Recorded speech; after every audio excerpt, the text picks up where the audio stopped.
Hi Aquarius! Welcome po sa ating channel. Ito ay inyong Daily Gabay Tarot Reading for September 18, 2024. Please be reminded kung naka-resonate kayo, comment down.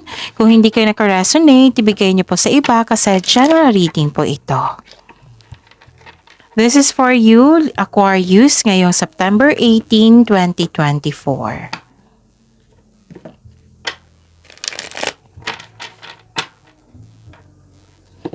Maraming salamat po sa inyong patuloy na suporta at maraming salamat din po sa mga hindi nag-skip ng ads.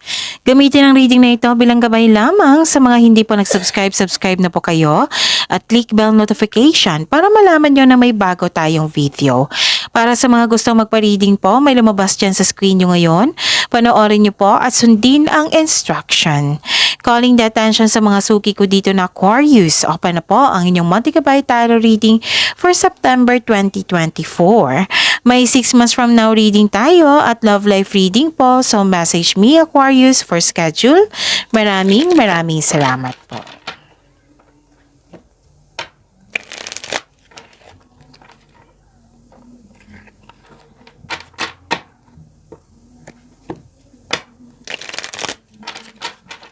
Para po ito sa inyo Aquarius ngayong September 18, 2024. Pasensya na po kayo sa ingay ha, kung may narinig kayong ingay, may nag-video okay po sa kapitbahay namin. Focus po kayo sa mensahe today para sa inyo. And don't worry, nakafocus po ako sa reading natin ngayon, okay? So yon. Maraming salamat po. Spirits Guide, mga ganap po ngayong September 18, 2024. Para po kay Aquarius, I need 3 cards po.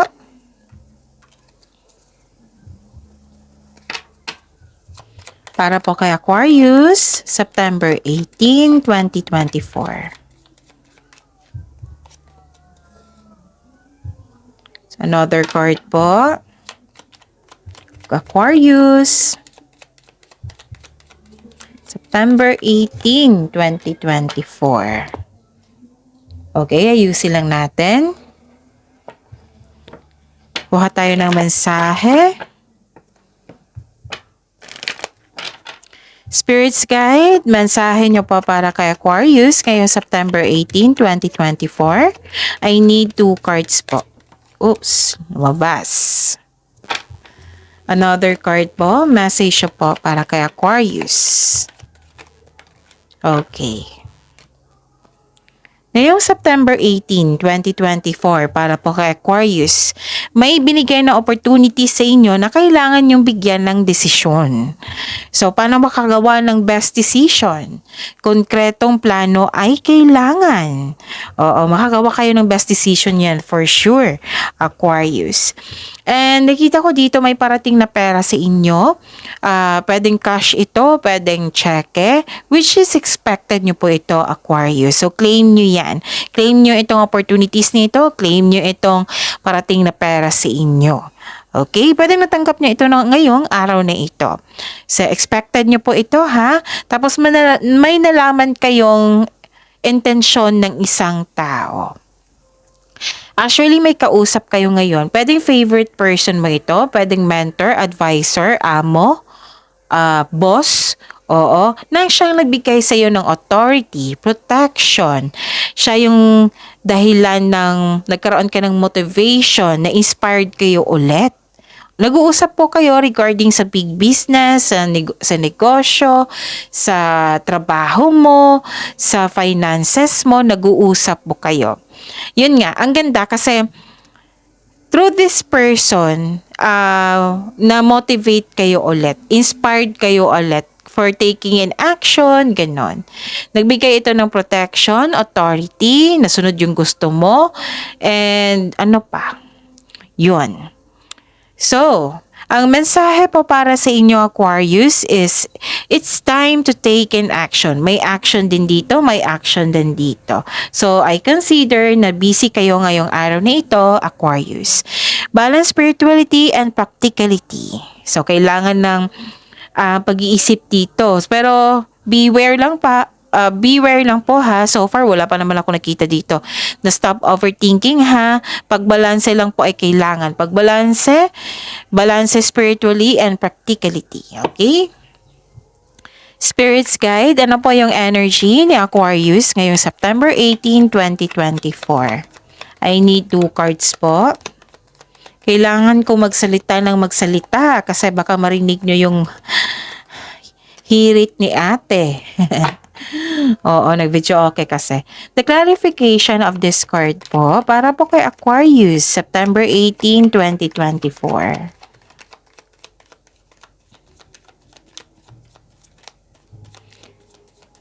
So, Aquarius, napanood nyo na ba yung last 2 days Gabay Tarot reading nyo na video?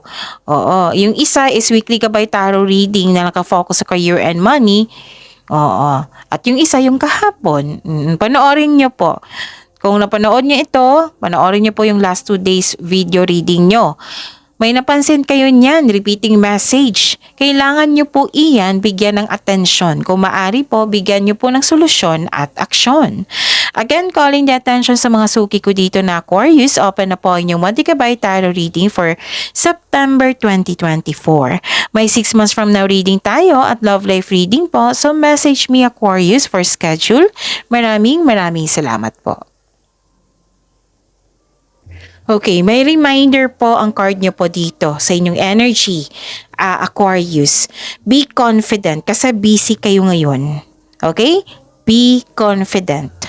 Huwag niyong pairalin nyo yung weakness nyo. Huwag kayong matakot, huwag kayong mag-give up. Magtiwala po sa sarili. Okay? And kailangan nyo mag-step out sa comfort zone nyo. Maaring, ito yung opportunity, tapos kailangan nyo di ba may opportunities na binigay sa inyo dito na kailangan nyo mag-step out sa comfort zone nyo. It might be this is the reason why na nakaramdam kayo ng takot, na out of confidence kayo. So, sabi ng card dito, be confident, Aquarius. You have to step out from your comfort zone if you are serious about your growth. Okay? Okay. Baka kailangan nyo ng pahinga dito, katulad ni Libra. Kasi naguguluhan kayo dito eh. So, ang sabi ng card dito pa lang na balance practicality and spirituality. Don't stop. Kung pagod kayo, pause for a while. Kailangan ng pahinga, di ba? So, yun. Kung naguguluhan kayo, stop muna. Then, balikan nyo pagka mamaya. Oo, para magkapag-isip ng mabuti. Kung nagkaroon kayo ng hesitation kasi gagawa kayo ng decision, right? Siguraduhin konkretong plano, huwag madaliin. Huwag madaliin po. Kasi kung mamadaliin mo, magkakaroon ka ng doubt niyan. Hindi ka confident sa inyong plano niyan. So, take your time. One at a time lang po. So, nangyari ito sa air signs ngayon. Gemini, Libra, and Aquarius sa mga cross-watcher dito. May aalok ng tulong pero hindi mo tatanggapin. Siguro may dahilan po kayo. Tapos nakita ko kasi dito burnout kayo. Kasi nga maraming gawain, marami kayong iniisip. Kaya nga may sabi ang card dito na nire-remind kayo na one at a time lang po, Aquarius. And be confident also. Okay? Tapos, yun nga. Ang sabi ng card dito, pinagpapahinga ka dito, oh. Oo, Aquarius. Kailangan yung magpahinga. Okay? This card tells you to take a break. Taking a break, it won't hurt your career. Allow yourself na mag-rest ka para ma-re-energize ka at ganado ka pa sa pagbalik mo. Don't push yourself so hard. Ingatan niyo po yung sarili niyo. Our health is wealth, right? Kakampi mo yung sarili mo. So, yun. Kaya nga pala na nakita ko dito na nagkaroon ka ng hesitation, kaya may advice dito na balance spirituality and practicality. To solve your hesitation, yung problema mo. Sundin mo tong ginawa mo dito na may kausap ka na bumalik yung confidence mo. Okay? Kasi ang sabi ng card dito be confident. Kasi marami kayong gawain, Aquarius. Okay? Yun. Anong pa mga paalala? Okay. May concern ka sa isang tao na hindi nagbigay ng time or halaga. Nagsisave ka rin dito. May concern ka sa isang utang na hindi nagbayad. So, sabi po ng card dito, wag niyo po daw i-push ng mabuti para hindi kayo masaktan. Baka may dahilan po ang tao na hindi nagbayad sa inyo, kausapin niyo ng mabuti, or may gusto kang bayaran ngayon pero hindi nangyari. Ganon. Pwedeng ganon. So, try to understand muna. Kailangan mo ng pahinga ngayon para pinipressure mo yung sarili mo Dalawang card na po nagsabi dito. So, hindi kailangan na magalit mo disappoint dito sa isang tao. Try to understand, and most of all, try to understand yourself. Humihingi na ng rest ng sarili mo. Okay? Yon. Spirit's Guide, Career and Money po ni Aquarius ngayong September 18, 2024. Kunin ko to kasi lumabas po siya.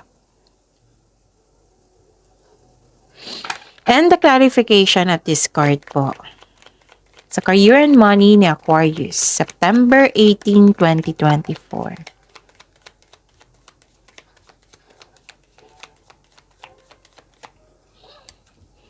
Okay. Wow.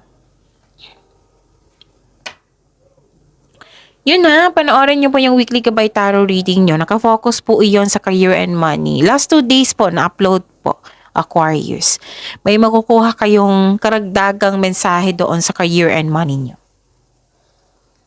Kailangan nyo maging mapagpasensya dito. Yung habaan nyo po yung pasensya nyo. Exercise your patience. Yan yung ng card nyo. Reminder ng card nyo. Kailangan nyo talagang maging kalma dito. Pwedeng mainit ang ulo mo ngayon, no? So, kailangan nyo maging kalma po. Okay. Kung gagawa kayo ng desisyon, right? Gagawa kayo ng desisyon dito pa lang.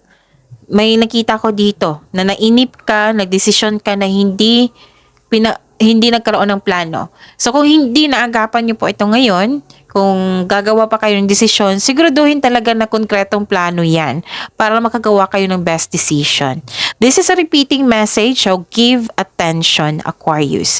Find a solution and take an action. It's time to take an action. Okay? Pwede din nagkaroon ng delay, kaya naiinip ka. Pwede nagkaroon ng delay kasi pinag-isipan mo pa ng mabuti. Yan din ang cause yung delay. So, nagkaroon ng delay, so exercise your patience and understand it. Okay? Marahil nagkaroon ng delay sa hinihintay mo. The universe is trying to show you something. Baka may na-miss kang opportunity. So, use your time wisely. Make yourself busy also habang hinihintay mo po ito. Kung bibigyan mo ng time ito, ng pasensya at pag-intindi, nakita ko dito yung clarity. Yes. Optimism, glory, satisfaction, positivity, strength. Yes. Nakita ko dito yung happy ka at the end of the day. Kailangan mo lang ma-overcome yung mga sinasabi dito ng cards nyo, yung mga reminder. Okay, Aquarius? Exciting opportunities ay parating na po. Magkakaroon po ng financial growth. Itong opportunities na ito, magbibigay yan ng financial growth sa inyo. Para sa mga may trabaho, makaka-receive ka na ngayon ng acknowledge that you deserve. So, nagbigay ng, tawag nito? Recognition na kilala ka. Aquarius. Sa mga negosyante, may mga bata kang customer ngayon na nagbibigay sa iyo ng inspirasyon, nagbibigay sa iyo ng saya. Pwede din naging business partner mo yung family mo, close friend mo. Maaari rin tinutulungan ka ng pamilya mo sa iyong negosyo or sa isang tao, nagbibigay siya ng tulong. So lahat ng air signs ngayon naka-receive ng tulong. Nagdudulot ito ng happiness sa iyo. Kaya nga may sabi ako sa inyo kanina dito na may kausap kayo na favorite person mo. Pwedeng amo mo ito or boss. Kasi na bumalik yung kumpiyansa mo na-motivate ka. You have the power. You have the authority. Nagkaroon din ng protection. Nagkaroon din ng pagbalanse and you are happy. You're feeling healthier inside and out. Na-overcome mo na yung nararamdaman mo dati. Okay, so claim this, Aquarius. Spirits Guide, Love Life, Self-Love, Partnership, and Romance ni Aquarius ngayong September 18, 2024.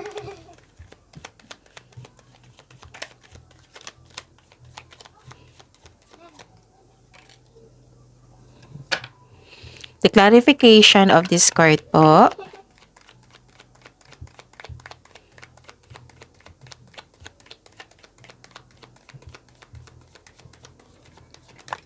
Okay, kunin ko to ha. Okay, Aquarius. Maraming salamat po sa patuloy na tiwala at suporta sa ating channel. At maraming salamat din po sa mga hindi nag-skip ng ads. May lumabas dyan sa screen nyo ngayon, panoorin nyo po. Kung gusto nyo po iyan, then follow instruction. Okay.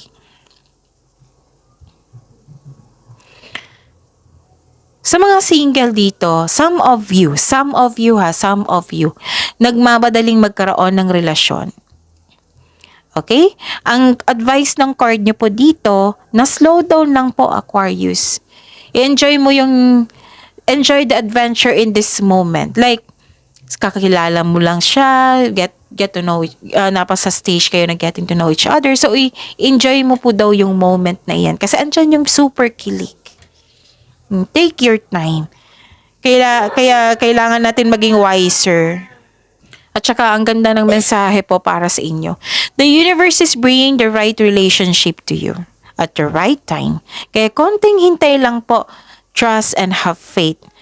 Magbigay ng pasensya. Another card na nagsabi dito, magbigay ng pasensya at patuloy mo lang alagaan ang sarili mo habang hinihintay mo yung bigay ng tadhana sa iyo. Sa mga buhay mag-asawa, sa mga buhay relasyon, sa mga may relasyon, nagbigay kayo ng pasensya sa partner nyo.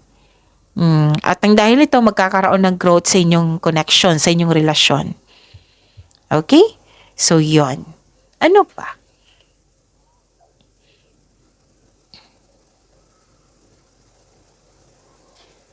Okay. Ang ganda. Kasi nagkaroon ng recovery po. So, nagbigay ka ng pasensya na may recovery din na nagganap.